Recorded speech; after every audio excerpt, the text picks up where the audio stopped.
Hello everyone, this is Rohit De. Today I will be narrating the short story titled In the Moonlight, written by Guy de Maupassant. I would recommend using earphones in order to listen to this recording. So if you do not have your earphones around you, stop this recording, go get your earphone and use it. So here I go. Well merited was the name Soldier of God by the Abbé Marignan. He was a tall, thin priest, fanatical to a degree, but just and of an exalted soul. All his beliefs were fixed, with never a waver. He thought that he understood God thoroughly, that he penetrated his designs, his wishes and intentions.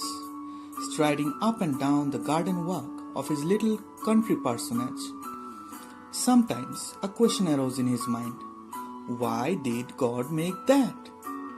Then, in his thoughts, putting himself in God's place, he searched obstinately and nearly always was satisfied that he found the reason. He was not the man to murmur in transports of pious humility, "O Lord, thy ways are past finding out."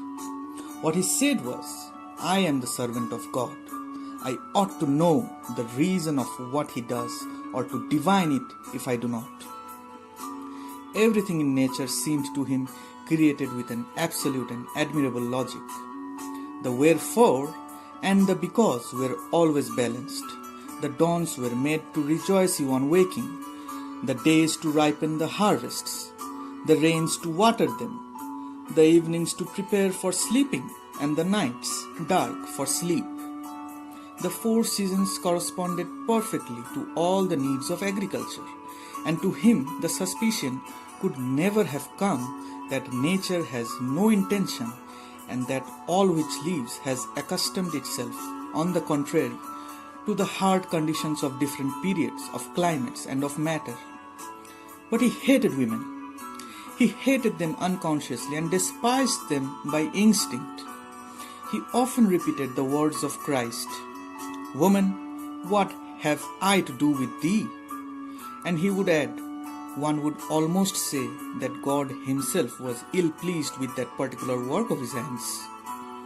Woman for him was indeed the child 12 times unclean of whom the poet speaks. She was the temptress who had ensnared the first man and who still continued her damnable works. She was the being who is feeble, dangerous, mysteriously troublous. And even more than her poisonous beauty, he hated her living soul. He had often felt women's tenderness attack him, and though he knew himself to be unassailable, he grew exasperated at this need of loving which quivers continually in their hearts. To his mind, God had only created woman to tempt man and to test him. Man should not approach her without those precautions for defense which he would take and the fears he would cherish near an ambush. Woman, indeed, was just like a trap with her arms extended and her lips open toward a man. He had toleration only for nuns, rendered harmless by their vow. But he treated them harshly, notwithstanding, because ever at the bottom of their chained-up hearts, their chastened hearts, he perceived the eternal tenderness that constantly went out even to him, although he was a priest. He had a niece who lived with her mother in a little house nearby. He was bent on making her a sister of charity. She was pretty and hair-braided and a great tease. When the abbess sermonized, she laughed. When he was angry at her, she kissed him vehemently, pressing him to her heart, while he would seek involuntarily to free himself from her embrace. Notwithstanding, it made him taste a certain sweet joy, awakening deep within him that sensation of fatherhood which slumbers in every man. Often he talked to her of God, of his God, walking beside her along the footpaths through the fields.